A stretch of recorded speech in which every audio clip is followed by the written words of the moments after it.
Olá, eu sou Caroline Bresciano, estudante de doutorado em meteorologia no INPE. O meu trabalho é intitulado como A Precipitação no Brasil representada pelas simulações do modelo BAN. A precipitação é uma das variáveis meteorológicas mais importantes para a definição do clima. A região sudeste do Brasil, por exemplo, apresenta um regime pluviométrico que se divide em invernos secos e verões chuvosos, na qual o principal sistema atuante é a zona de convergência do Atlântico Sul, as ACAS, o que faz com que a precipitação que ocorre no verão seja fundamental para a manutenção socioeconômica da região. Contudo, a representação da precipitação é muito complexa, o que faz com que a previsão seja um desafio, uma vez que requer modelos devidamente calibrados para cada região para obter uma previsão adequada. Pensando nisso, pesquisadores do INPE desenvolveram o Brazilian Atmospheric Model, o BAM, que com a colaboração de demais pesquisadores vem sendo avaliado para aprimorar as previsões. Por isso, esse estudo teve como objetivo analisar a representação da precipitação no Brasil pelo modelo BAM. Para esses estudos foram analisados as simulações no período de 1990 a 2015 de três formas: pela climatologia anual da precipitação, pela climatologia do período chuvoso e pela climatologia da precipitação em 56 eventos de desastres registrados neste período. As simulações do BAM foram comparadas com dados observados de precipitação diária de dois conjuntos, um organizado e interpolados pelo Dr. Alexandre Xavier e o outro pelo Climate Prediction Center. As comparações foram realizadas por meio das médias, desvio padrão e as anomalias entre os conjuntos de dados e as simulações do modelo. Os resultados mostram, primeiramente, que é possível identificar que os três conjuntos de dados mostram os maiores acumulados na região amazônica quando analisada a média anual da precipitação acumulada, seguindo da região sul e sudeste, o que sugere que o modelo simula de forma coerente a distribuição da precipitação. Contudo, a quantidade de precipitação é subestimada comparando com os dois conjuntos de dados observados, o que torna as figuras de anomalias, principalmente comparando aos dados do Climate Prediction Center. Quando analisado a média mensal da precipitação acumulada no período chuvoso, nota-se que os maiores acumulados são observados na faixa que se estende desde a região norte até sudeste do Brasil. As simulações do modelo condizem com o observado na distribuição da precipitação sobre a região, apenas com diferenças nas quantidades de precipitação. Já nos eventos de ZACAS, o BAM novamente se mostrou coerente quanto à distribuição e representação da banda de nebulosidade, com uma subestimação nos valores de precipitação acumulada. Com isso, as simulações do modelo se mostraram satisfatórias quanto à distribuição da precipitação. Entretanto, a quantidade de precipitação foi subestimada pelas simulações das três análises. Olá a todos, meu nome é Ana Carolina e o título desse trabalho é a Representação dos Sistemas Climatológicos da América do Sul pelos modelos CMIP6. Bom, os modelos dessa nova geração de CMIP têm sido usados como importante ferramenta para entender o clima futuro de uma dada região. E avaliar o desempenho desses modelos é muito importante para a interpretação adequada dos resultados de suas simulações futuras. Por isso, o objetivo desse trabalho é avaliar a performance dos modelos que integram o CMIP6 e representar o clima na América do Sul durante o período de referência, nesse caso, 1995 a 2014. Bom, a metodologia desse trabalho consiste na utilização de 20 modelos CMIP6 e a reanálise era 5 para comparar esses resultados. Os dados passaram por um processo de interpolação bilinear e passaram a ter uma resolução horizontal de 100 km. Foram calculadas as climatologias anuais e sazonais de período de referência para avaliar tanto o posicionamento quanto a intensidade dos seguintes sistemas: azecites, acos, corrente de jato, alta subtropical do Atlântico Sul e do Pacífico Sul, alta da Bolívia e cavado do Nordeste. Também foi calculado o viés anual e sazonal. Bom, todos os resultados foram dispostos em tabelas como essa. No entanto, nessa apresentação, eu só vou mostrar aqui os três modelos que obtiveram melhor desempenho na representação desses sistemas, que são o SRF3, o MIROC 6 e o ACES-1000-5, e os três modelos que obtiveram o pior desempenho na representação desses sistemas, que são o AWI, o IBCC e o ITM. Também foram avaliados os campos de precipitação acumulada, linha de corrente e intensidade do vento em altos e baixos níveis, a pressão atmosférica a nível médio do mar e a temperatura média do ar, tanto anualmente quanto sazonalmente. No entanto, nessa apresentação, eu só vou mostrar esses dois campos para o SRF3, que é o modelo com o melhor desempenho, e ITM, que é o modelo com pior desempenho. Nessa figura é possível observar que o ITM ele não é capaz de representar nem o posicionamento nem a intensidade da zona de convergência do Atlântico Sul em comparação com o S-Earth, que representa muito bem esse sistema. Já em relação ao cavado Nordeste, o ITM não é capaz de representar esse sistema em comparação ao S-Earth, que representa muito bem em relação à Era 5. E também a alta da Bolívia, onde o S-Earth 3 ele representa muito bem o posicionamento da alta da Bolívia e ITM não é capaz de representar esse sistema.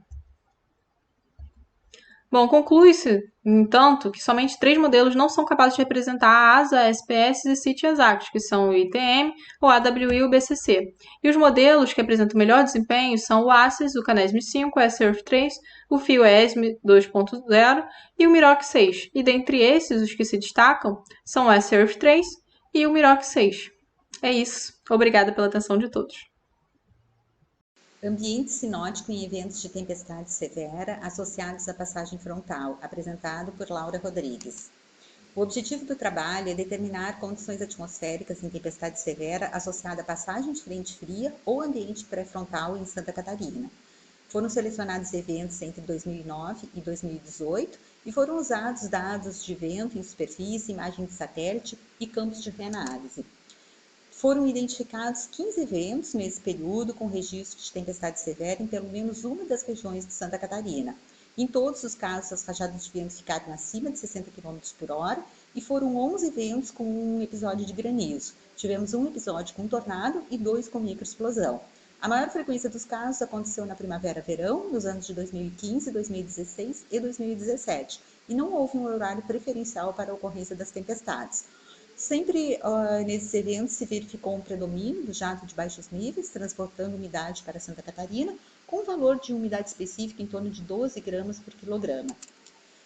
Na figura 1, nós podemos ver um dos casos que representa a maioria, que é tendo o jato de baixos níveis a leste dos Andes e provocando a ocorrência das tempestades severas, principalmente no interior de Santa Catarina. Na figura 2, que representa um menor número de casos, nós tivemos o jato de baixos níveis num fluxo de norte e nesses casos as tempestades severas ocorrem em todo o estado, incluindo a faixa do litoral, com maior valor de umidade específica para a região do litoral. E esse fluxo ele ocorre na borda oeste da alta subtropical do Atlântico Sul. Nós podemos dizer, então, na conclusão do trabalho, que em Santa Catarina as tempestades severas durante passagem frontal têm uma forte influência do jato de baixos níveis. Quando nós temos o jato a leste dos Andes, a influência é principalmente para o interior de Santa Catarina. Isso especialmente no período de primavera e verão, e que foi a condição mais frequente para a ocorrência das tempestades severas. Enquanto nós temos um jato de norte menos intenso associado à alta subtropical do Atlântico Sul, nós temos a ocorrência das tempestades severas também nas áreas do litoral, e isso acontece principalmente no período do verão. Obrigada. Olá, meu nome é Larissa Vieira Zezo, estou apresentando o trabalho intitulado Análise Climática para Campinas, subsídios estatísticos para a discussão sobre mudanças climáticas. Algumas pesquisas já mostram que vêm ocorrendo alterações dos padrões climáticos, além da maior frequência e ocorrência de eventos climáticos extremos, como ondas de calor, secas e inundações.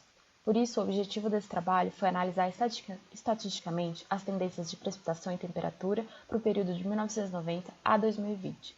O estudo foi conduzido no município de Campinas, foram realizadas análises estatísticas principalmente para o período de verão e inverno, com os dados do NASA Power. Com isso, a nossa metodologia é baseada no uso de métricas, no cálculo de índices, no teste de Manning-Kendall e no teste de Petit. O modelo do NASA ele foi capaz de representar as temperaturas e a precipitação na área de estudo, após a realização das métricas mencionadas anteriormente.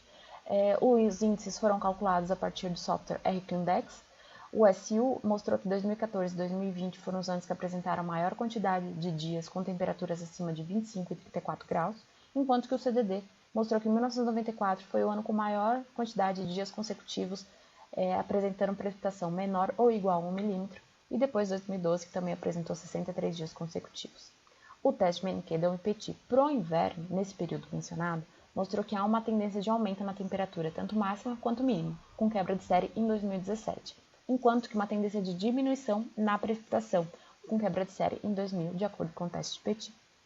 Esses mesmos testes foram realizados para o período de verão, de 1990 a 2020, mostrando novamente uma tendência de aumento na temperatura, tanto máxima e mínima, quanto diminuição das chuvas. A diferença é que o teste de Petit indicou um ano de quebra de série diferenciado, 2011 para a temperatura máxima, 2009 para a temperatura mínima e 2003 para a precipitação. Com isso, foi possível concluir que realmente está tendo uma mudança nos padrões de temperatura e precipitação, principalmente nos últimos 10 anos. Eventos extremos de máximas climáticas e períodos de seca já vêm ocorrendo. Os invernos estão apresentando temperaturas elevadas, em especial no mês de agosto. Verões estão ficando mais quentes e há uma tendência clara na diminuição das chuvas. Com isso, é importante compreender, realizar novos estudos para saber como se adaptar e mitigar os efeitos das mudanças que vêm ocorrendo nos padrões climáticos. Muito obrigada. Qualquer dúvida, entre em contato. Olá, me chamo Carla e esse trabalho é intitulado como Análise Comparativa dos Dados de Precipitação Observada e Reanálise ERA 5 na área urbana de Manaus. É um produto preliminar do Laboratório de Modelagem Climática. Então, muitos estudos estão sendo realizados para compreender os efeitos urbanos da precipitação sobre as cidades, e para isso eles utilizam como ferramenta principal modelagem numérica, para entender a representação da interação superfície e atmosfera. Para realizar essas simulações é necessário dados de input, de condição inicial e de fronteira. E para isso, muitos deles utilizam dados de reanálise. Por isso, é necessário verificar a qualidade e a reprodutibilidade desse base de dados.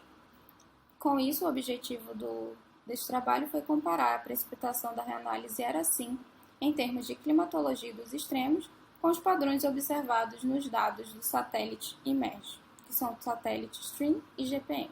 Então, a base de dados foi do IMERGE ERA 5 para um período de 20 anos, de 2001 a 2020, e a variável analisada foi a precipitação diária.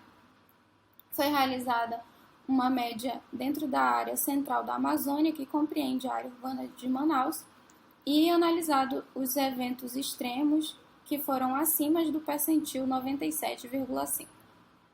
A figura 1 mostra a precipitação média em duas bases de dados, e com isso é possível verificar que o ERA 5 ele conseguiu representar a variação sazonal e interanual da precipitação, apresentando maiores acumulados em março e abril em ambas bases de dados e menores acumulados em julho, agosto e setembro. Através do erro médio é possível ver que o ERA 5 ele superestimou a precipitação, em que os maiores erros acontecem em abril e maio e os menores erros em fevereiro e outubro. A respeito dos eventos extremos de chuva acima do percentil 97,5, foi visto que em ambas bases de dados eles reproduziram totais de casos semelhantes. Porém, 85 casos foram nos mesmos dias coincidentes nas duas bases de dados. Embora o ERA 5 ele represente a quantidade total dos eventos extremos, muito similar ao observado, 75% não ocorreu na mesma data. Então, é visto que é difícil representar e prever esses eventos extremos utilizando o modelo, devido a essa deficiência na base de dados, não coincidentes com o observado. Para trabalhos futuros, tem-se simular esses eventos extremos coincidentes e verificar a magnitude da precipitação e se foi capturado por esse modelo. Olá, bom dia. O título desse trabalho é Análise da configuração do modelo WRF para um evento de chuva severa na costa leste do Nordeste do Brasil. E entre os autores dessa pesquisa, eu sou o Saulo. O Nordeste do Brasil é a região que mais registra eventos de desastres naturais no país. A despeito do grande número de seca na região, a sua faixa litorânea também sofre com fenômenos de inundações e enxurradas que estão entre aqueles eventos que mais causam mortes. No dia 13 de julho de 2019, Favorecida pela convergência do fluxo de umidade em baixos níveis, uma intensa precipitação foi registrada no litoral dos estados de Alagoas, Pernambuco e Paraíba, tendo 77 pluviômetros marcado valores acumulados superiores a 100 milímetros em 24 horas, e um deles, na região do Grande Recife, registrado 235 milímetros em 24 horas. Foram ainda registrados diversos problemas de ordem social, como perda de vidas humanas, desalojados e desabrigados. As observações dos acumulados de precipitação, quando comparadas às previsões de modelos de fontes distintas, mostraram que esse evento foi de difícil representação. Então, a motivação principal desse trabalho é buscar o melhor desempenho do modelo WRF com baixo custo, ou seja, trabalhando-se apenas com as configurações do modelo. Para isso, o modelo WRF foi utilizado, espelhando-se inicialmente nas configurações do High Resolution Rapid Refresh e posteriormente analisando os esquemas de microfísica, superfície, camada limite planetária e camada da superfície. Para a verificação da precipitação, foram utilizadas as métricas de verificação padrão em 253 pluviômetros na região de interesse. Foram analisados, então, 11 esquemas de microfísica, 9 de camada limite planetária, 6 de camada de superfície e 5 de superfície. Para essa região, sabidamente de atuação das nuvens quentes, o esquema de camada limite planetária TENF foi o único capaz de contribuir para a formação de chuva próximo aos valores registrados. A partir daí, foram feitos novos experimentos combinando esse esquema com os demais esquemas físicos, conseguindo, numa das simulações, obter um desvio relativo de apenas 1%. Nessa região, um esquema de camada limite adequado para a convecção rasa foi essencial, e a grande variação nos resultados mostra a importância de verificar a configuração do modelo. Muito obrigado. Olá, bom dia. O título desse trabalho é Análise da configuração do modelo WRF para um evento de chuva severo na região metropolitana de São Paulo, e entre os autores da pesquisa, eu sou o Saulo. A região sudeste do Brasil é fortemente atingida pelos desastres naturais do tipo inundações, enxurradas, alagamentos e movimentos de massa, que são os eventos mais associados a perdas humanas. E a região metropolitana de São Paulo é a sub-região que lidera essa estatística em número de ocorrências. No dia 15 de fevereiro de 2019, uma baixa pressão na superfície, favorecida pelo escoamento do jato subtropical em altitude, causou intensas chuvas na região metropolitana de São Paulo, tendo 39 pluviômetros registrado chuvas superiores a 50 milímetros em 24 horas. Foram ainda registrados nesse dia, devido a esse evento, diversos problemas de ordem social. As observações dos acumulados de precipitação, quando comparadas às previsões dos modelos de fontes distintas, mostraram que esse evento foi de difícil representação. Então, a motivação principal desse trabalho é buscar o melhor desempenho do modelo WRF com baixo custo, ou seja, trabalhando-se apenas com as configurações do modelo. Para isso, o modelo WRF foi utilizado, espelhando-se inicialmente nas configurações do High Resolution Rapid Refresh e posteriormente analisando os esquemas de microfísica, superfície, camada limite planetária e camada da superfície. Para a verificação da precipitação, foram utilizadas as métricas de verificação padrão em 579 pluviômetros na região de interesse. Foram analisados, então, 11 esquemas de microfísica, 9 de camada limite planetária, 6 de camada da superfície e 5 de superfície. A maioria dos esquemas de microfísica conseguiu representar o acumulado médio total próximo aos valores médios observados.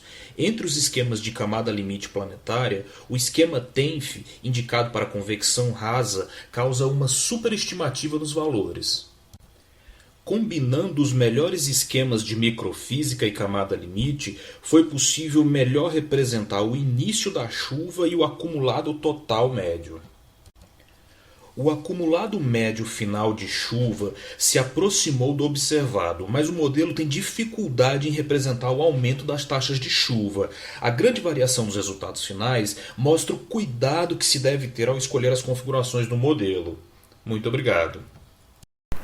Olá, o título do trabalho é Análise da ocorrência de vórtices ciclônicos de mesescala, no caso de 11 a 21 de dezembro de 2008. A metodologia utilizada foi o software GRADES, com a função de detectar vórtices a partir da componente zonal e meridional do vento. Os dados utilizados para o trabalho foram os dados do modelo GFS, com resolução espacial de 1 em 1 grau, e com as componentes zonais e meridionais do vento como variáveis, assim como 20 níveis atmosféricos de 300 HPA até 1000 HPA. Os resultados que foram obtidos são 79 vórtices no período de 11 dias do evento, sendo que a maioria foram concentradas no período noturno e em baixos níveis, principalmente nos níveis de 1000, 975 e 950. Isso reforça a ideia da presença dos jatos de baixos níveis durante o período noturno. Quanto à distribuição espacial, a maioria dos vórtices foram identificados na região norte, nas acas continental amazônica, assim como no primeiro e no último dia do evento. Para a continuidade do trabalho, será aplicado o mesmo algoritmo para outros casos de zacas e também a identificação de casos de chuva relacionados aos vórtices. Análise da precipitação e do número de dias de chuva para o município de Macaé, Rio de Janeiro. Os autores deste trabalho são Larissa Mercadante Góes Portela, Tamires Ferreira de Souza, Eliane Barbosa Santos, da Universidade Estadual do Norte Fluminense, Darcy Ribeiro, UENF. É de fundamental importância conhecer o comportamento da precipitação e sua variabilidade. Isso ajuda no planejamento e na tomada de decisão em diversos setores da sociedade, seja ambiental ou econômico. Diante disso, o objetivo desse estudo foi analisar o comportamento da precipitação e do número de dias de chuva no município de Macaé, Rio de Janeiro. A metodologia utilizada foi a partir da obtenção de dados de precipitação da Agência Nacional de Águas e Saneamento Básico, e foram analisados dados diários de 53 anos, de 1968 a 2020, do posto pluviométrico Fazenda Oratório, código 221004, localizado no município de Macaé, Rio de Janeiro, com 1,84% de falhas na série temporal. Após a verificação da qualidade dos dados, foi analisada a relação entre o número de dias de chuva e a precipitação anual da região, considerando apenas os anos sem falhas. O teste não paramétrico de Mann-Kendall foi utilizado para detectar se existe tendência estatisticamente significativa ao nível de confiança de 95% na série anual de precipitação e no número de dias de chuva. Assim, podemos observar na figura 1 que, para o período analisado, a precipitação média anual é de 1.659 milímetros, ocorrendo em torno de 180 dias. Os menores totais pluviométricos foram registrados no ano de 1985, com 428,5 milímetros e 81 dias de chuva, em 1974, com 885,9 milímetros e 82 dias de chuva. Os maiores totais foram em 2008, com 3.004,3 milímetros e 140 dias de chuva, e em 1998, com 2.250,6 milímetros e 132 dias de chuva. Portanto, de forma geral, observa-se que os totais pluviométricos elevados estão associados a um aumento no número de dias de chuva, indicando uma distribuição temporal das chuvas. Na análise de tendência, os resultados obtidos indicam uma tendência positiva, mas as tendências em ambas as séries analisadas de precipitação anual e do número de dias de chuva não foram estatisticamente significativas ao nível de confiança de 95%. Oi, eu vou apresentar o trabalho denominado Análise da Variabilidade da Precipitação em bacias hidrográficas da região Sudeste e Centro-Oeste brasileiro, através da ferramenta Boxplot. Os autores sou eu, Stephanie Kunzler, Nathalie Boyarsky e Simone Ferraz. A análise da variabilidade da série histórica de precipitação É fundamental para o entendimento dos processos envolvidos em episódios de seca, que vêm sendo mais recorrentes nos últimos anos. Os dados mensais de precipitação para as bacias hidrográficas do estudo foram obtidos através da página do IMET, e para visualizar a distribuição destes dados, utilizou-se a ferramenta Boxplot. No primeiro Boxplot, percebe-se que nas bacias 4 e 7, os dados da precipitação são positivamente simétricos, pois estão mais próximos do primeiro quartil.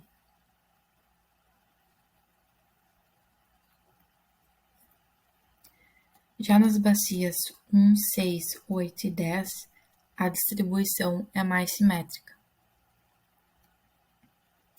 Além disso, a bacia 5 é a que possui menor variabilidade de dados, já que possui uma menor amplitude interquartílica. E nas bacias 7 e 9, verifica-se o contrário, ou seja, uma maior variabilidade de dados. Observa-se as menores medianas nas bacias 2 e 4, e valores máximos nas bacias 3, 7 e 9.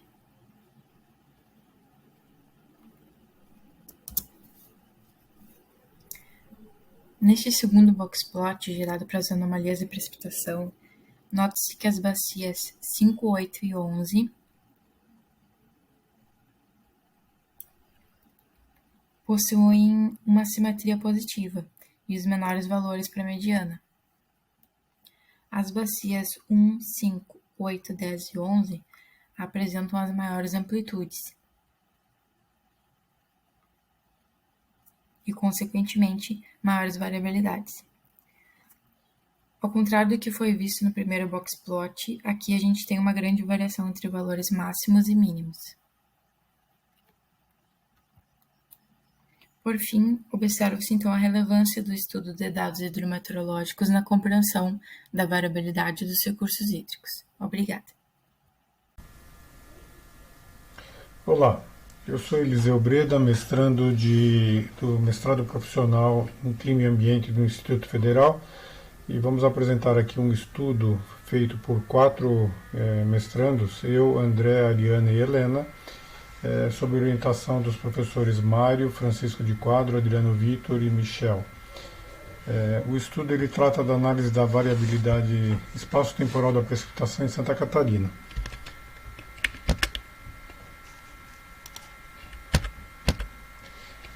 A questão da variabilidade climática é algo de grande relevância, ou seja, eventos extremos como muita chuva ou pouca chuva, ventos muito fortes, vários fenômenos que trazem muito impacto na vida do ser humano.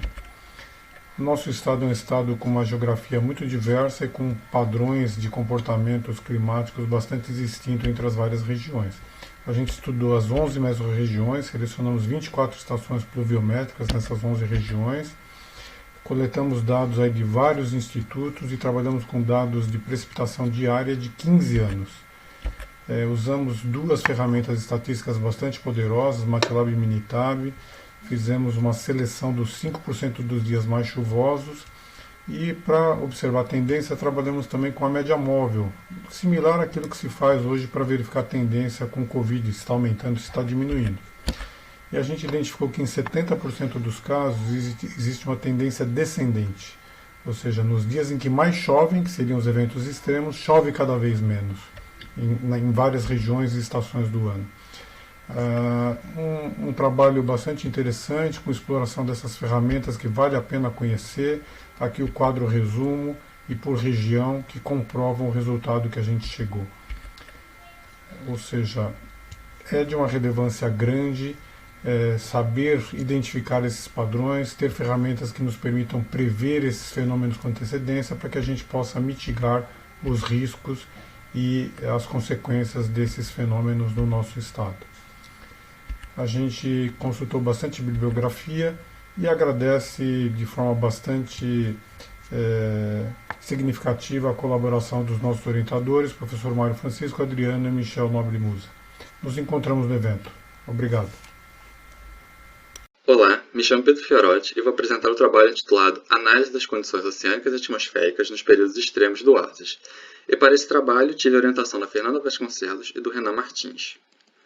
O anticiclone subtropical do Atlântico Sul, ou OASIS, apresenta variações tanto interanual quanto intrasazonal de sua intensidade, dependendo de algumas configurações oceânicas e atmosféricas. E esse trabalho tem como objetivo identificar essas configurações. Para isso, foram utilizados dados de TSM disponibilizados pela NOAA, além de saídas mensais da RENASE do ERA 5 para o vento em 200 e 850 HPA e geopotencial em 850 HPA. Como metodologia, utilizou-se os pontos de grade na região do OASIS de 1980 a 2018 no período do verão para determinar a intensidade do centro do sistema, utilizando os dados de geopotencial em 850 HPA. Posteriormente, foram calculados os quintis extremos máximo e extremo mínimo para serem usados nos compostos.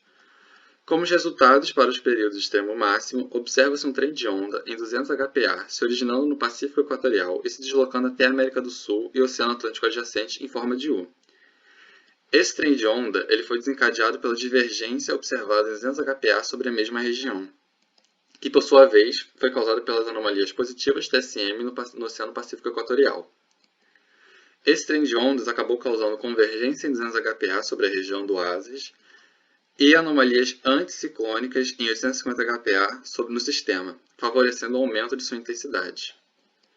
Já para os períodos extremos mínimo, foram observados dois trens de ondas, um em médias latitudes e outro se originando próximo à região da Nova Zelândia. Quanto ao trem de ondas originário próximo à Nova Zelândia, ele foi desencadeado pela divergência observada em 200 HPA, que por sua vez foi induzida pela anomalia positiva de TSM nessa região. E esse trem de ondas resultou em anomalias ciclônicas em 850 HPA na região do OASIS, favorecendo a desintensificação do sistema. E como conclusão, de uma forma geral, as anomalias positivas de TSM geram divergência em altos níveis, desencadeando trem de ondas, interferindo na intensidade do sistema. Obrigado. Oi, eu sou Bárbara Velasco Lender, sou orientanda da professora doutora Eliane Barbosa Santos e o trabalho é Análise das precipitações intensas no sudeste do Brasil. Conhecer o comportamento das precipitações intensas é importante para a tomada de decisões em diversas áreas, como defesa civil, atividades agrícolas, projetos de drenagem urbana, entre outras. Diante disso, o objetivo do trabalho foi estudar o comportamento das precipitações intensas no sudeste do Brasil. Foram utilizados dados diários de precipitação de 454 postos pluviométricos da rede hidrometeorológica da Agência Nacional de Águas e Saneamento Básico, referentes ao período de 1978 a 2017. Na figura 1 pode-se observar a localização dos postos utilizados para o estudo. Os eventos de precipitação intensa foram determinados a partir da utilização da técnica dos quantis, onde foi adotado o percentil 95 e foram considerados apenas os registros em que a precipitação foi maior que 0 milímetro, excluindo os dias em que não houve chuva. Para verificar se há tendência na ocorrência e intensidade dos eventos, foi utilizado o teste não paramétrico de Menkendall. Na figura 2, observa-se que os eventos de precipitação intensa mais intensos, ou seja, onde a precipitação foi igual ou superior ao percentil 95, ocorreram na Baixada Litorânea e região metropolitana do Rio de Janeiro e em algumas áreas do estado de Minas Gerais. Na figura 3, podemos observar que 7% dos postos pluviométricos analisados, que corresponde a 32 postos, apresentaram tendência estatisticamente significativa ao nível de confiança de 95% na intensidade dos eventos, sendo 2,4%, 11 postos com tendência de aumento e 4,6%, 21 postos com tendência de diminuição. Na figura 4, podemos observar que 16,5% dos postos pluviométricos analisados, que corresponde a 75 postos, apresentaram tendência estatisticamente significativa ao nível de 95% na frequência dos eventos, sendo 3,1, 14 postos com tendência positiva e 3,4, 61 postos com tendência negativa. Pode-se concluir que a maioria dos postos pluviométricos que apresentaram tendência estatisticamente significativa ao nível de 5%, tanto de aumento quanto diminuição na intensidade e frequência dos eventos de precipitação intensa, estão localizados principalmente nos estados de Minas Gerais e Rio de Janeiro. Obrigada. Olá. Eu sou Murilo Machado Lopes, da Universidade Federal de Santa Maria, e vou apresentar um trabalho intitulado Análise de danos causados por eventos de tornados no norte do Rio Grande do Sul. Como coautores também da FSM, temos a Vanessa Ferreira e o Hernani Nascimento.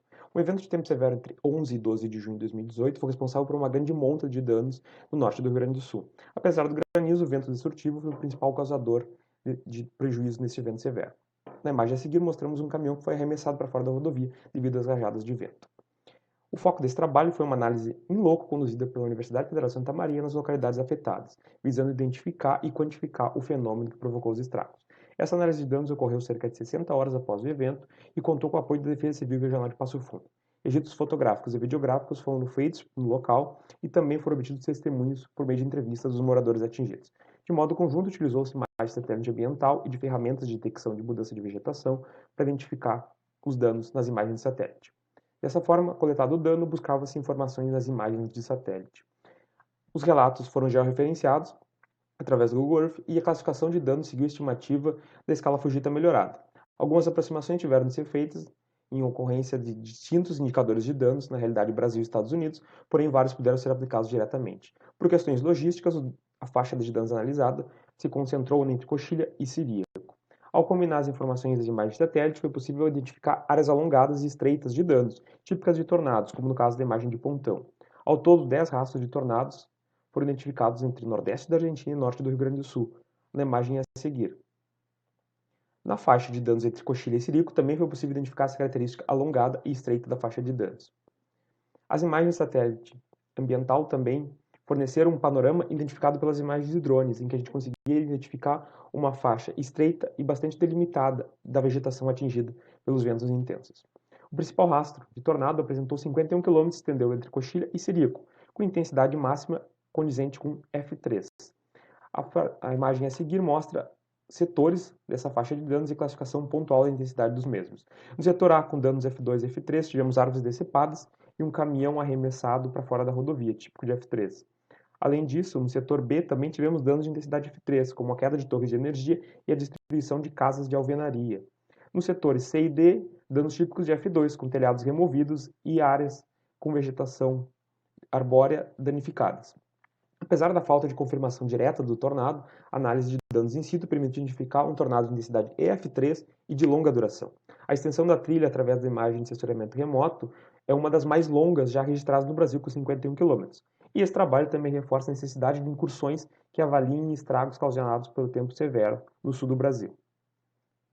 Muito obrigado. O e-mail para o contato é o seguinte: nós agradecemos à Defesa Civil Regional de Passo Fundo pelo apoio logístico e aos demais membros da equipe da FSM que participaram dessa análise de danos. Este trabalho é composto por Pedro Lucas Lopes, Thales Chile Baldoni e Michele Simões Reboita, e tem como por objetivo analisar a tendência da precipitação no sul de Minas Gerais.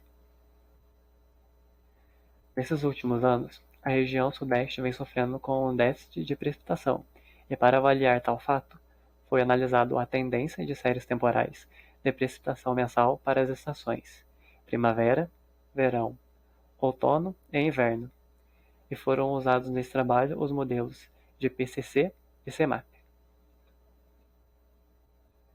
Para a metodologia, foi calculada a precipitação da área em milímetros por dia. Separado esses dados por estações, foi aplicado o teste de Mann-Kendall para a análise da tendência.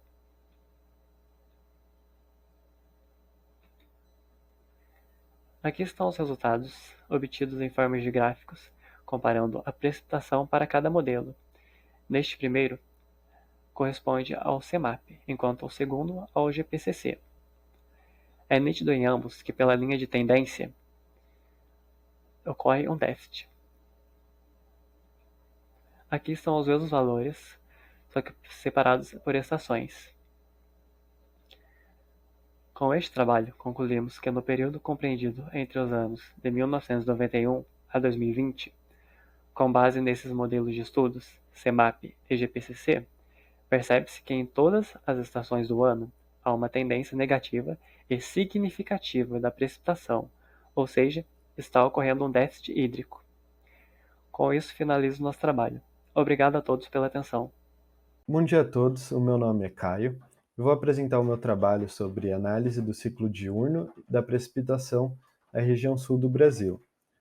O clima na região sul tem forte influência da sua posição geográfica, uma região de transição entre trópicos e latitudes médias. Essas características combinadas a um relevo diversificado e extensa continentalidade provoca diferentes modos climáticos e, sendo assim, diferentes regimes pluviométricos nessas áreas.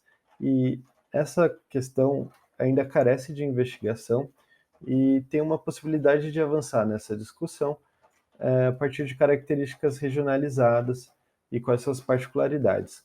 Esse trabalho tem como objetivo avançar nesse tema e, para isso, foi avaliada o ciclo diurno da precipitação na região sul, a partir das estações automáticas do INEMET com os dados horários. E, para análise espacial, foi utilizada a interpolação por krigagem. Nos resultados preliminares, foram escolhidas algumas estações de Santa Catarina como exemplo e calculadas as médias horárias. E foi possível observar que há horários preferenciais de precipitação nas diferentes áreas do estado. Então, nas áreas mais próximas ao oceano, essa chuva ocorria entre final da tarde e noite, enquanto nas estações mais a oeste, esse horário era no início da tarde. Sendo assim, foram gerados mapas a partir das 95 estações do INEMET na região sul, e eu vou passando aqui os horários e vendo o que foi mais notável. Primeiro foi observado que os horários com menor precipitação ocorreu da madrugada, entre meia-noite e 5 horas da manhã. A partir do amanhecer, ela começava a ganhar força no oeste dos 3 estados, com destaque para o sudoeste do Paraná, oeste catarinense e noroeste do Rio Grande do Sul, e atingia seu máximo no início da tarde. Entre o meados da tarde, você nota o deslocamento do máximo de precipitação do oeste para o litoral, que atinge o seu máximo entre o final da tarde e noite, especialmente entre Santa Catarina e Paraná, perdendo força apenas na madrugada. Para as próximas etapas, seria a investigação de quais são os modos que causam esse padrão e também como que esse padrão varia em cada estação do ano. Obrigado. Olá, me chamo Gabriela Unfer, sou meteorologista formada na UFRJ e apresentarei o trabalho intitulado Análise do evento de chuva forte dos dias 8 e 9 de abril de 2019 na cidade do Rio de Janeiro. Trabalho este fruto da minha monografia por orientação dos professores José Ricardo e Wallace Menezes. Bom, a motivação para estudar esse evento partiu do tremendo caos que a cidade passou. Foram cerca de 45 pontos de alagamento, houve um deslizamento de terra, aulas em escolas e universidades foram suspensas, teve o desabamento de um trecho da ciclovia Tim Maia, cerca de 8 registros de quedas de árvores e foram registradas 10 mortes entre os dias 8 e 9 e devido ao acúmulo de água no solo, 4 dias depois aconteceu um desabamento de 2 prédios na comunidade Muzema, deixando 24 mortos. Os resultados mostram que a excepcionalidade desse evento foi devido ao caráter de chuva muito intenso, já que todas as estações registraram acumulados em 24 horas acima de seus respectivos limiares de percentil 99. Os maiores acumulados se encontram principalmente a sul do maciço da Tijuca, com um máximo de 343,4 mm, e os mínimos se encontram a norte desse maciço, na zona norte da cidade, com um mínimo de 75 mm. E essa espacialização indica um efeito orográfico. Pelo perfil horário da chuva, pode ser observado 3 picos distintos, onde o P1 apresentou as seguintes características, principalmente afetando a zona sul da cidade.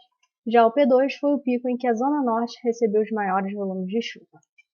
Além disso, o grau de intensidade do P1 teve sinal nas propriedades das nuvens. No horário de maior intensidade de cada pico, é destacável o P1 em relação aos demais, que apresentou essas características, e também foi o único pico a ter ocorrência de relâmpagos. Bom, essa mudança e característica de cada pico tem uma explicação. Pela análise do vento em superfície, observa-se que o P1, os vetores em vermelho, apresentou vento predominantemente de quadrante sul, e isso devido à influência do escoamento do ciclone localizado no oceano. Já no P2, em azul, houve uma mudança do padrão, com maior predomínio de vento de quadrante norte, que pode ser explicado pelo escoamento mais continental devido à influência das águas.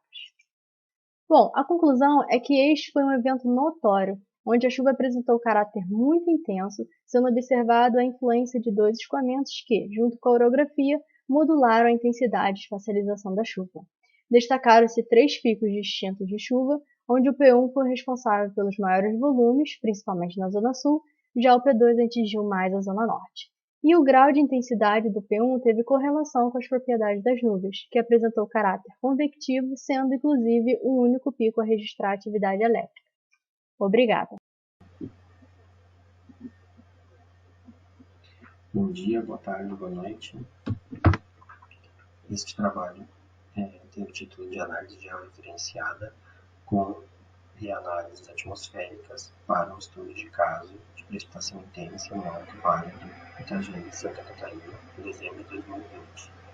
Fazem parte desse trabalho os alunos do curso técnico de meteorologia, Maria Inês, Laís, Gabriela Zimmer e o professor Michel Alonso.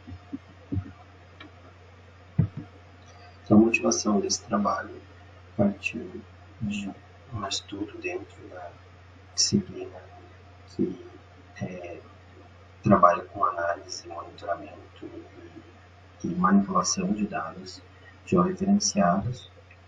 E o título, então, desse trabalho foi de analisar de forma georreferenciada, utilizando-se dos mais atuais produtos de precipitação e análises atmosféricas, como o MED, como o ARA5, como o INCEP, para um estudo de caso de ocorrência de precipitação intensa em 15 de dezembro de 2020, que assolou o município de Presidente Getúlio, no Alto Vale do Itajaí, em Santa Catarina. Os resultados, então, mostram esses aspectos multifatoriais da topografia da região, uma região que mostra-se como vale, onde tem um afundilamento do escoamento, muitos casos de inundação brusca. Aqui a precipitação diária mostra um padrão bem localizado no período de verão, de uma precipitação intensa na região aqui do município de Presidente Getúlio, e com os dados com alta resolução a nível de município, com 0,1 grau de latitude e longitude, precipitação horária, se identificou o período de maior precipitação intensa, às 8h do dia 15, além de as mais diversas variáveis atmosféricas associadas às reanálises do ARA5 e do INCEP, comparadas usando diversas ferramentas de análise e manipulação de dados em grade. Então, a conclusão foi um diagnóstico para a região, um relatório com impacto socioeconômico local, mostrando a relação da análise meteorológica das eventos de precipitação junto a fatores, características locais da região a nível de município. Agradecemos a turma, os participantes deste trabalho e ao IFSC. Olá a todos, eu sou Laís Daltoé, sou aluna da terceira fase do curso técnico em meteorologia do IFSC e vou apresentar para vocês uma análise técnica das anomalias da ondulação de Rossby e os eventos de frio intenso nos meses de junho, julho e agosto entre 1991 e 2020.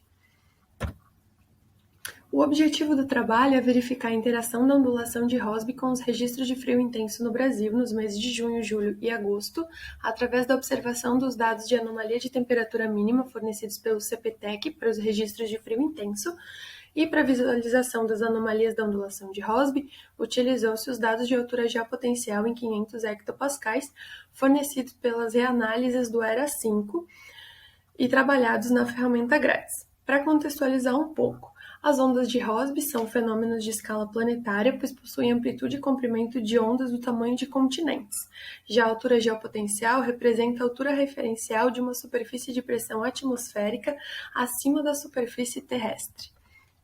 Para sintetizar essa apresentação, eu vou observar as análises de julho de 1996, já os outros meses estudados apresentam configurações similares. Através das análises obtidas no CPTEC para anomalia de temperatura mínima, temos que os meses com maiores anomalias negativas apresentadas em grande parte do território brasileiro foram julho de 92, junho e julho de 96, conforme a figura 1, e julho de 2000. Ao observarmos as anomalias de altura geopotencial em 500 hectopascais, moduladas pela ondulação de Rossby através da figura 2, é possível notar que a leste do Chile, no Pacífico, temos uma área de baixa pressão anômala. Já ao sul da Argentina, temos uma região de anomalia positiva, caracterizando uma área de alta pressão anômala. E a leste do Brasil, no Atlântico, temos outra região de anomalia negativa, ou seja, uma baixa pressão anômala. Essa configuração de baixa, alta e baixa faz com que a circulação atmosférica tenha um fluxo de ar, visível através do tracejado na figura 3, que circunda esses sistemas, passando a leste da baixa anômala do Pacífico, indo em direção ao polo ao sul da alta anômala, carregando massas de ar polar e direcionando-se em direção ao sul do Brasil, circundando a oeste a baixa anômala do Atlântico Sul. Essa circulação, associada a outros fenômenos, como por exemplo as correntes de jato, faz com que as massas polares adentrem o território brasileiro, baixando significativamente as temperaturas e causando as anomalias de temperatura mínima negativa e os eventos de frio intenso. Agradeço pela atenção e principalmente agradeço a orientação dos professores Michel Musa e Márcia Fuentes. Obrigada. Boa tarde. Este trabalho é uma análise temporal da relação entre a oscilação antártica e a passagem de frentes frias sobre o estado de Santa Catarina. Vamos entender o que é a oscilação antártica.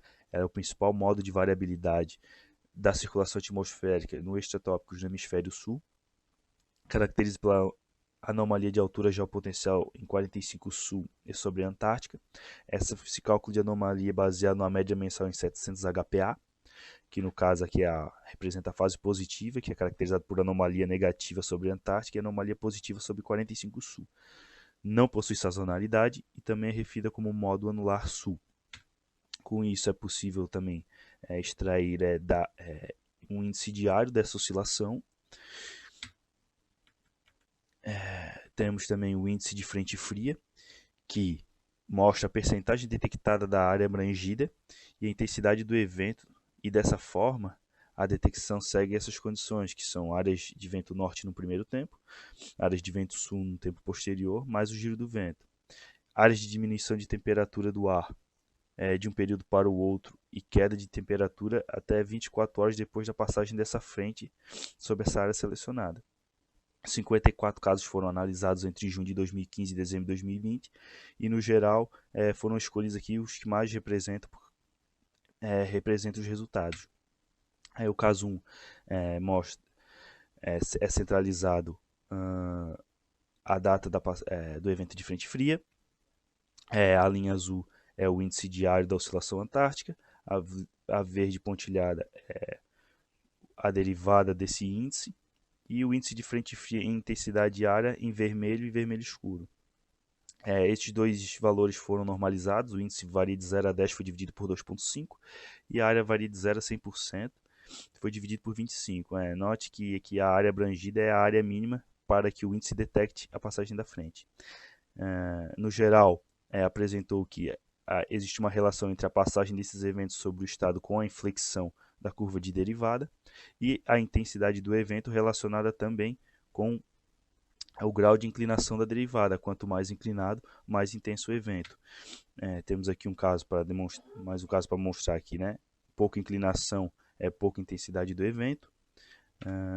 Aqui para mostrar que ela não possui preferência nem por fase positiva nem negativa. Então, um caso onde a oscilação estava mais negativa e aqui um caso onde a oscilação estava mais positiva. Então, no geral, as conclusões já foram comentadas sobre a relação com inflexão e não preferência por fase positiva e negativa. Isso se mostra um potencial previsor desse tipo de sistema sobre o estado. Muito obrigado. Olá, meu nome é Jéssica e o título do trabalho é Áreas suscetíveis à desertificação e projeção para cenário de mudanças climáticas no estado do Rio de Janeiro. A desertificação é o processo de degradação das áreas áridas, semiáridas e subúmidas secas, sendo decorrente de causas naturais e ou antrópicas. E essa aridez, caracterizada pela deficiência de água, ela está associada às mudanças climáticas capazes de alterar essa capacidade hídrica disponível para abastecimento humano. Uma das formas da gente avaliar essa aridez é a partir do índice de aridez, que é a razão entre a entrada de água pela precipitação e a perda pela evapotranspiração. A partir daí, a gente consegue classificar as áreas quanto à sua condição climática e a suscetibilidade de ocorrência desse processo. Portanto, o estudo tem como objetivo identificar as áreas suscetíveis à desertificação no estado do Rio a partir desse índice e suas alterações de mudanças climáticas. A área de estudo foi o Rio de Janeiro, localizado na região sudeste. Os períodos nós utilizamos para o período atual, desde 1990 até 2018, para a projeção futura de 2081 até 2100, para o cenário SSP 8.5. O índice de aridez nós utilizamos o método de Thornton-Waite e Pennon. E os dados para o período atual nós utilizamos do CRU-TS, Climate Research Unit Grid Time Series. E para a projeção futura foram utilizados a média de 8 modelos climáticos do CEMIP6. Os resultados indicaram no período atual grande parte do estado com clima semiárido e alta suscetibilidade à desertificação, sendo localizado nas mesorregiões Norte, Noroeste Fluminense, Baixada Litorânea e Metropolitana. O centro do estado e o sul fluminense não são suscetíveis à desertificação, caracterizado pela cor branca.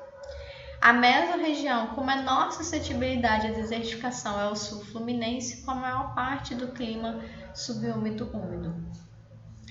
No cenário SSP 8.5, os modelos indicam intensificação dessa aridez no interior, com redução dessas áreas não suscetíveis à desertificação.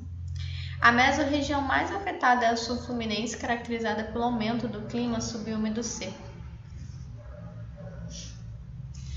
Bom, como conclusão, nós podemos observar esse aumento da suscetibilidade à desertificação em todo o estado do Rio de Janeiro, com tendência de moderada a alta suscetibilidade à desertificação.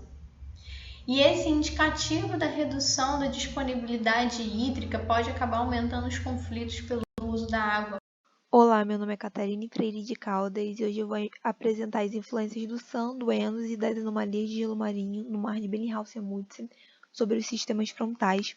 E esse trabalho eu tive a orientação da doutora Fernanda Vasconcelos e da doutora Iracema Cavalcante, e esse trabalho também é vinculado com o projeto Atmos.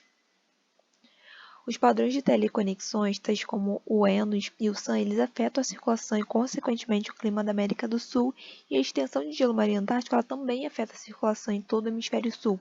E esses padrões eles podem estar relacionados a variações na ocorrência de sistemas transientes, tais como as frentes frias. E nos estudos anteriores, nós verificamos que as maiores frequências de frentes frias no continente, elas se deram na fase do SAN negativo, do El Niño, e na máxima extensão de gelo, enquanto no oceano foi na fase do SAN positivo, Laninha, também na máxima extensão de gelo.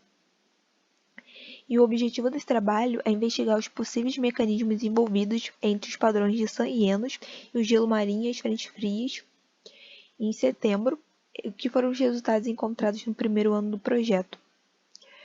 E para os dados, nós utilizamos as saídas a cada 6 horas da reanálise do ERA Inter e para TSM os dados da NOAA, e também foi utilizado o OpenGRAD. E para a identificação das frentes frias, elas foram identificadas caso fossem obedecidos no intervalo de um dia para o outro a queda da temperatura igual a 2 graus Celsius, o aumento da pressão de no mínimo 2 HPA e a mudança da componente meridional do vento de negativa para de positiva.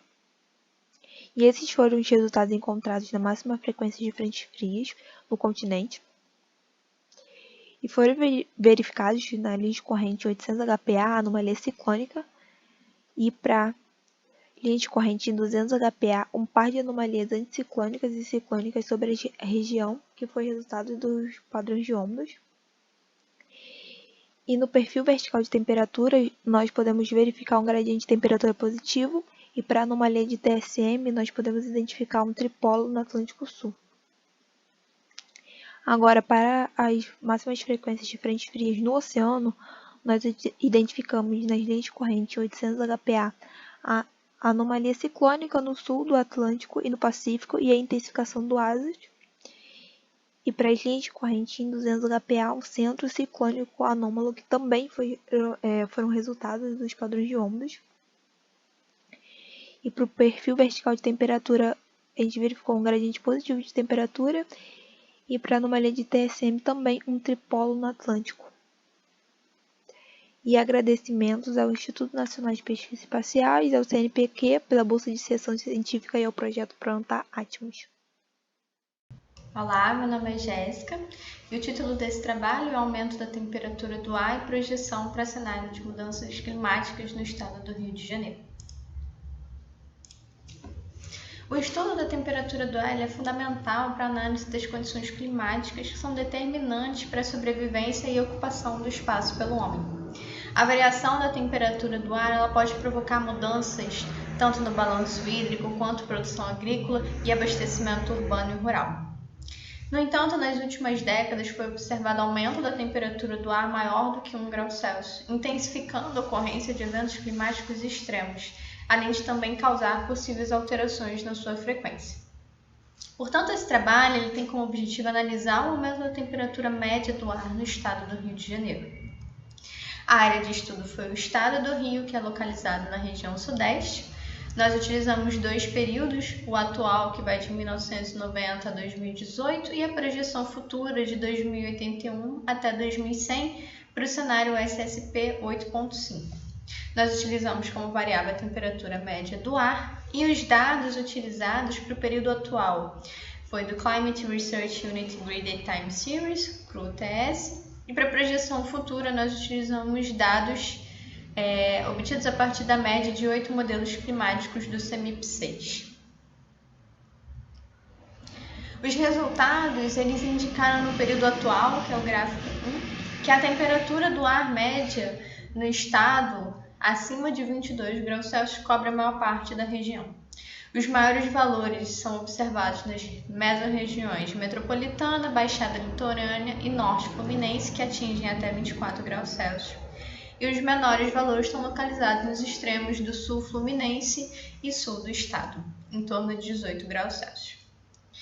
Para o cenário futuro de mudanças climáticas, o gráfico 2, os modelos indicam tendência de aumento na temperatura média do ar em todos os estados, tendo como resultado uma faixa de anomalia em torno de 3,6 graus Celsius cruzando todo o estado, na qual a faixa norte tem indicativo de aumento acima de 3,8 graus Celsius e a faixa sul, o aumento é menor que 3,4 graus Celsius.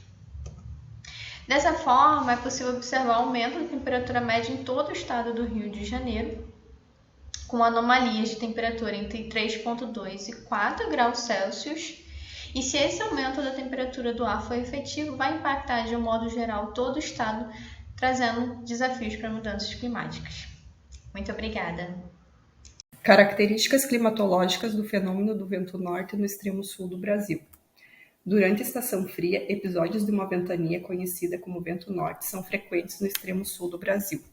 O fenômeno é caracterizado por intensas rajadas de vento de direção norte, acompanhadas de um aumento abrupto de temperatura. Para isso, a dimensão espacial dos efeitos climatológicos causados pela presença do fenômeno do vento norte é investigada nesta região.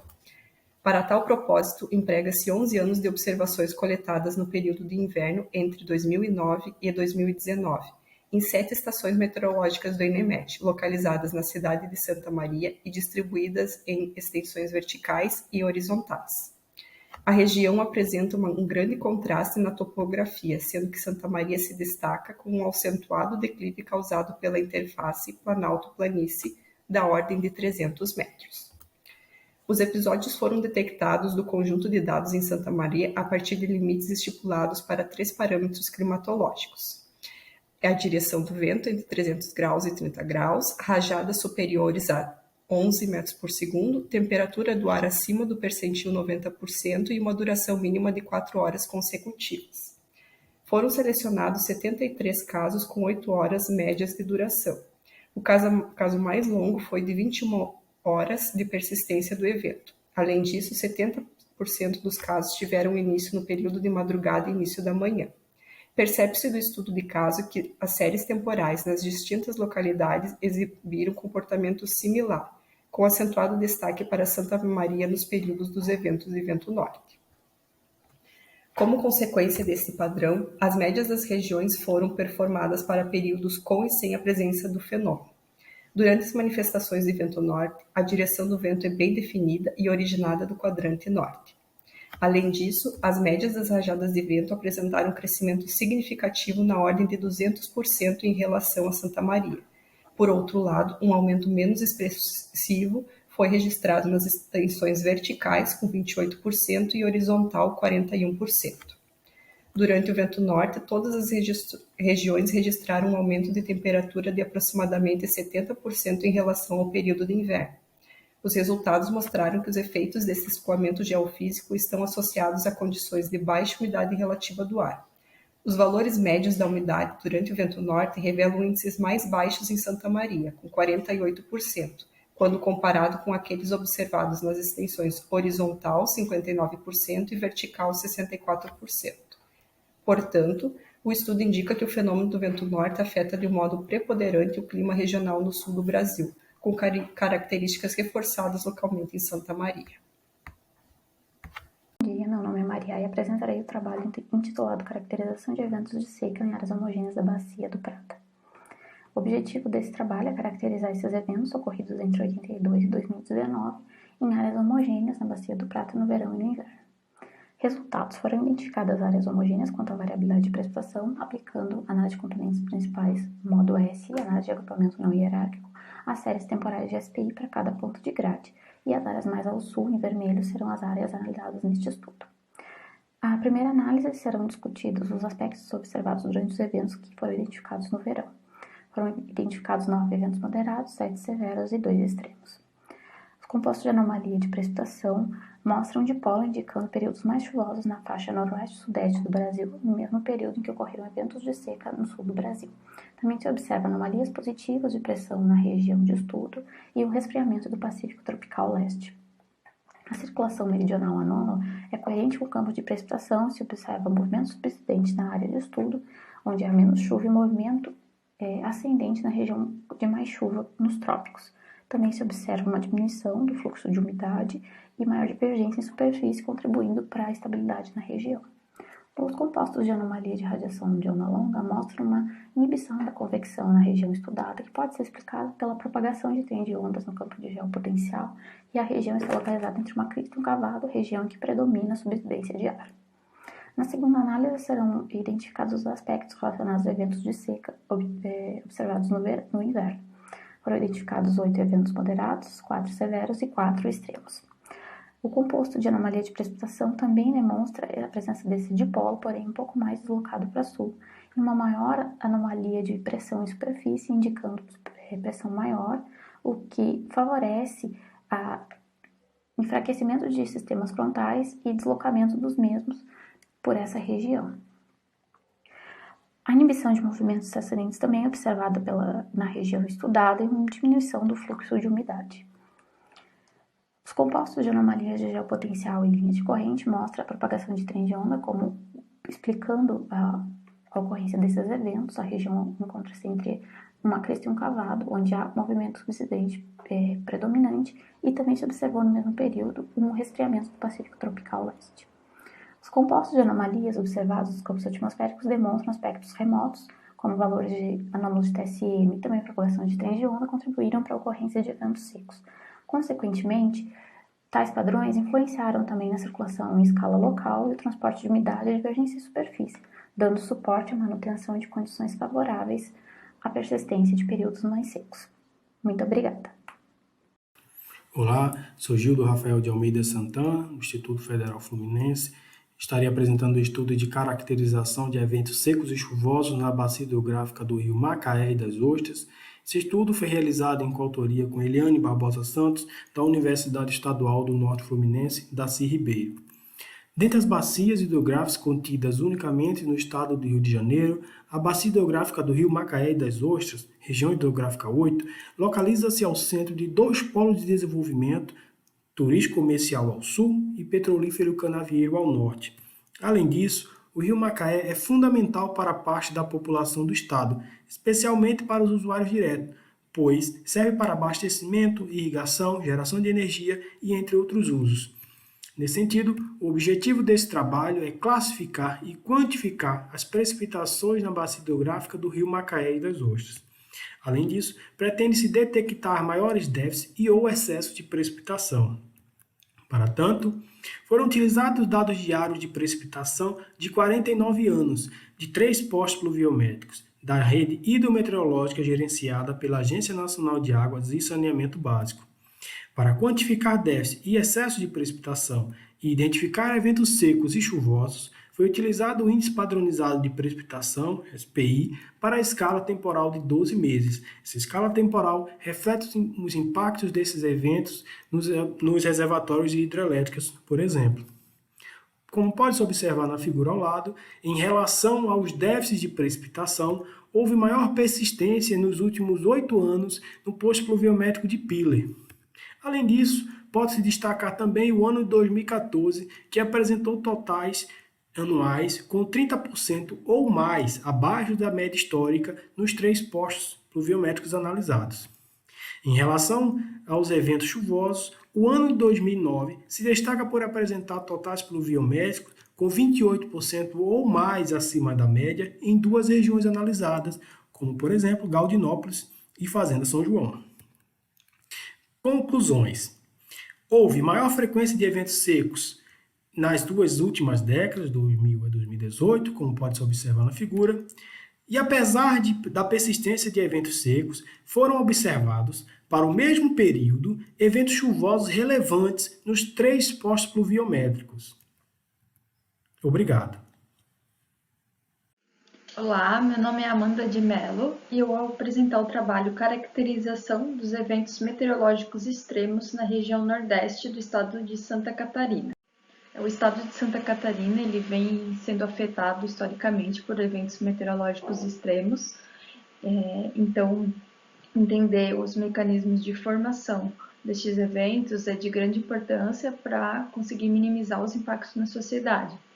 Os objetivos da pesquisa, então, foi identificar os principais eventos meteorológicos entre os anos de 2008 e 2019, entender as características atmosféricas desses eventos, incluindo os campos de vento, temperatura e precipitação, as características físicas das nuvens, como temperatura do topo da nuvem, conteúdo de gelo, tamanho das gotas e ocorrência de raios, e avaliar o impacto do relevo na formação das nuvens e da precipitação.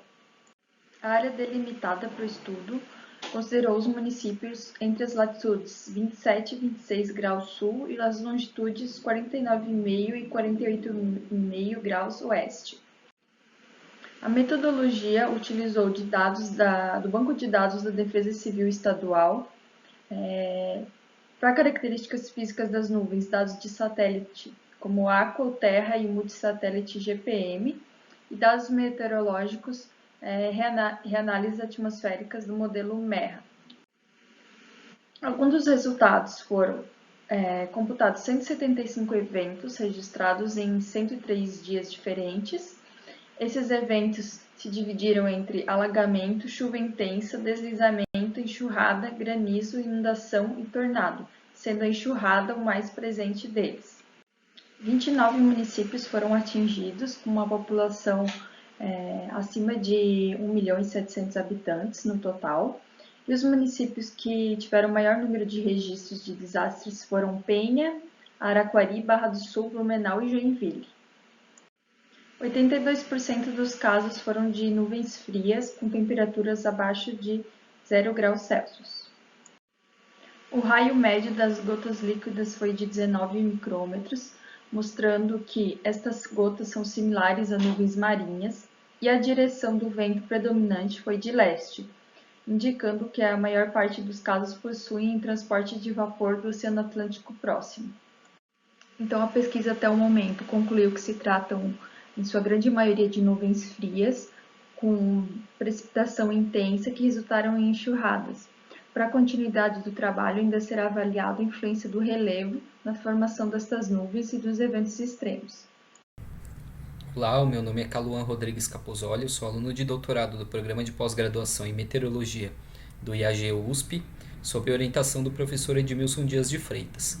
Também sou engenheiro hidrólogo do Serviço Geológico do Brasil e vou apresentar aqui o trabalho intitulado Classificação de Eventos de Inundação na Bacia do Alto Tietê.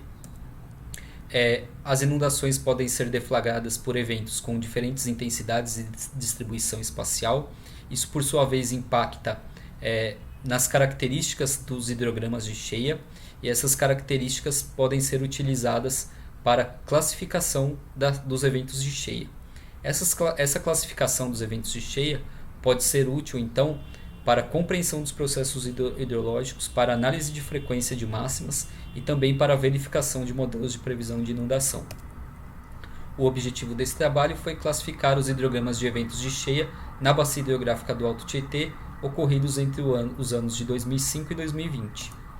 Na metodologia proposta é definido primeiramente um limiar para início e final dos eventos de cheia, com base na vazão de percentil 85%.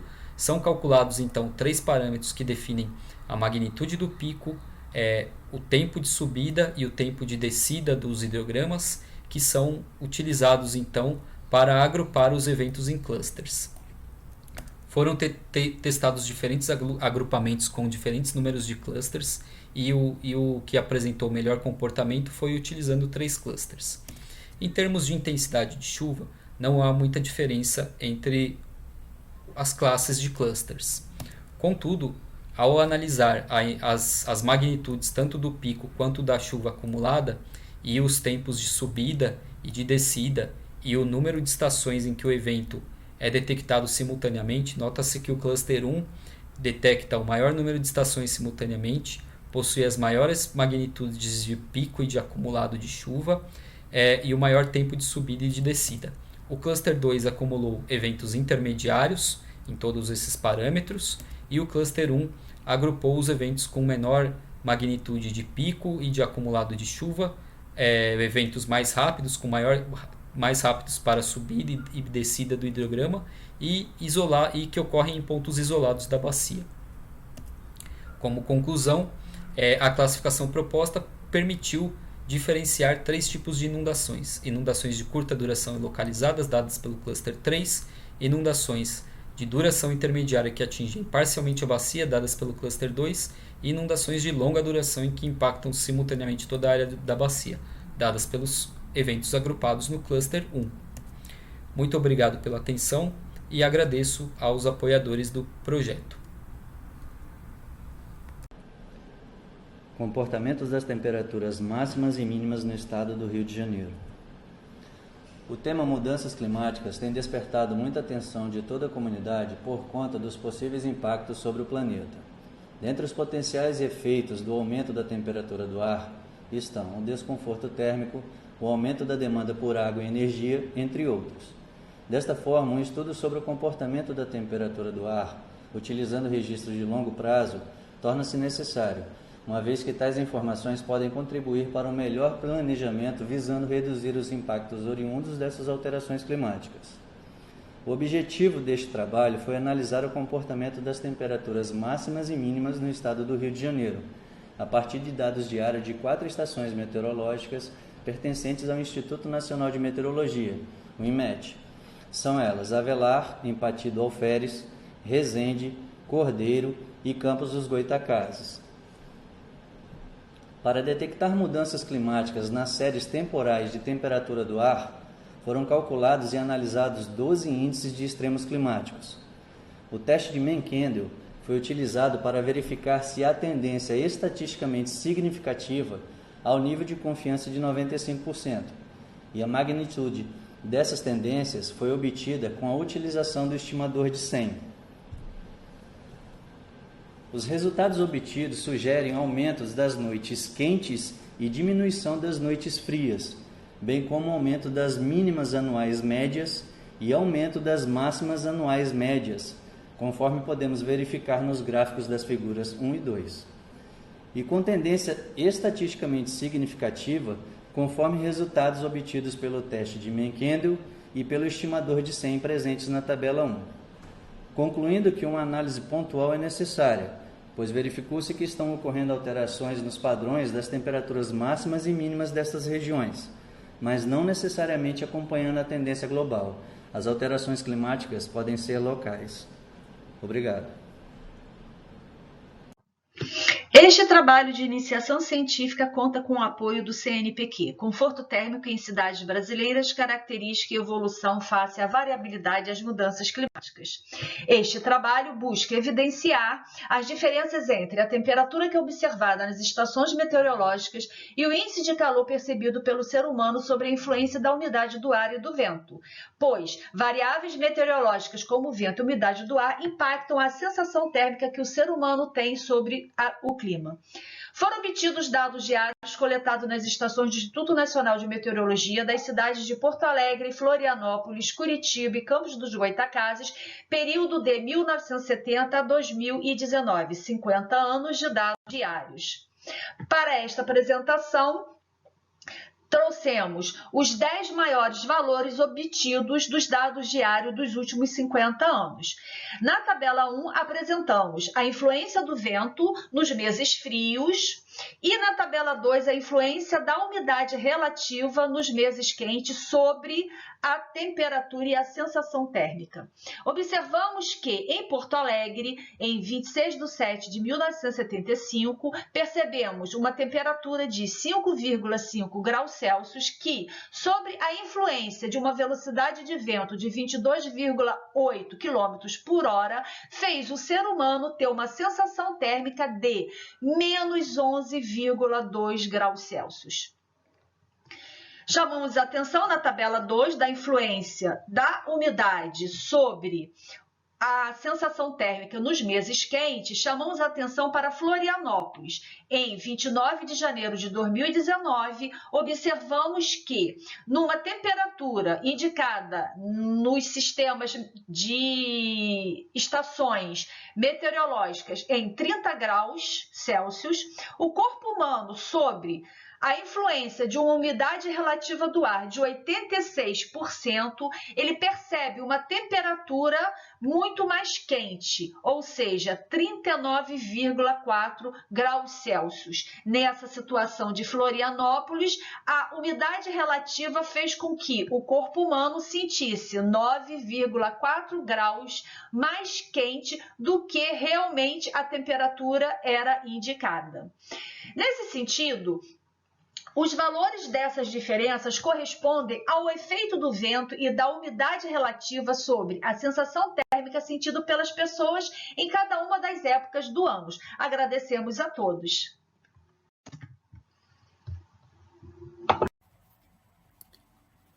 Olá, eu sou Roseli de Oliveira, eu sou meteorologista e faço mestrado em Clima e Ambiente no IFSC Florianópolis. Apresento meu trabalho com o título Detecção de frentes frias em eventos de médio e alto impacto que ocorreram em Santa Catarina. A região sul do Brasil ela é influenciada por muitos sistemas meteorológicos e os sistemas frontais são um dos sistemas que mais influenciam o estado catarinense. Por isso, então, esse trabalho teve como objetivo avaliar a passagem de sistemas frontais pelo estado de Santa Catarina por meio de um método objetivo de detecção. Os dados, então, para fazer esse trabalho, foram levantados 51 casos de frentes frias que causaram eventos extremos em Santa Catarina no período de 2015 a 2020. Dados diários de vento a 10 metros e temperatura do ar a 2 metros. Esses dados foram extraídos da reanálise do CFS-V2. O mapa, então, aqui a gente consegue observar o mapa da região de estudo e as áreas selecionadas pelo algoritmo, A passagem de uma frente fria, então, ela era sinalizada quando o algoritmo computava essas condições descritas aqui na tela. Mas para uma melhor interpretação da porcentagem dos pontos que o algoritmo detectava, foi criado um índice de detecção de frente fria chamado IFF. Ele foi normalizado, então, em função do seu valor máximo, variando aqui, como a gente consegue observar aqui na escala, de 1 a 10. E como resultados principais, nós tivemos um IFF máximo registrado com o valor 10 por 16 casos, já o IFF médio, que é a cor cinza claro aqui, variando entre 8 e 10, foram registrados por 14 casos, variando acima de 5 por 31 casos e abaixo de 13, então, por 8 casos. Aqui, então, conseguimos observar nesse gráfico que o P15, a porcentagem de 15 pontos detectado de detecção dos casos, o P15 foi o que detectou todos os casos, como a gente consegue ver no eixo X, que varia de 1 a 51, né? O P17 deixou de registrar, então, ou de detectar 3 casos. Então, na conclusão, dos resultados obtidos, né, a gente consegue observar que tanto os 15% quanto os 17% usados no método se mostraram eficazes na detecção de frentes frias passadas aqui pelo estado catarinense, portanto, são relevantes, né, tanto para a previsão quanto para o monitoramento de frentes frias, que acabam sempre influenciando o tempo e o clima de uma determinada região. Obrigada, então, pela atenção. Dúvidas, sugestões e críticas sempre são bem recebidas, né? Por favor, então, enviem por e-mail. Obrigada. Olá, sou Gildo Rafael de Almeida Santana. Estarei apresentando o trabalho de distribuição espaço-temporal do índice de precipitação padronizado na bacia hidrográfica do Rio Paraíba do Sul. Esse trabalho tem coautoria de Eliane Barbosa Santos, da Universidade Estadual do Norte Fluminense, Darcy Ribeiro. Os déficits de precipitação podem causar grandes prejuízos em diversos setores da sociedade, como na agricultura e na geração de energia elétrica. Os excessos de precipitação são muitas vezes benéficos para algumas atividades. Todavia, uma persistência de condições anormalmente úmidas também pode causar grandes impactos negativos. Diante disso, o objetivo desse trabalho é analisar a distribuição espaço-temporal dos eventos secos e chuvosos, utilizando o Índice Padronizado de Precipitação, SPI, na bacia hidrográfica do Rio Paraíba do Sul. Para tanto, foram utilizados dados diários de precipitação de 49 anos, de 88 postos pluviométricos da rede hidrometeorológica gerenciada pela Agência Nacional de Águas e Saneamento Básico. Para quantificar os déficits e excesso de precipitação, foi utilizado o SPI nas escalas de tempo de 3 e 12 meses. O SPI de 3 meses reflete as condições de umidade de curto e médio prazo. Já os valores do SPI de 12 meses estão associados aos níveis de reservatório e até mesmo níveis de água subterrânea. Para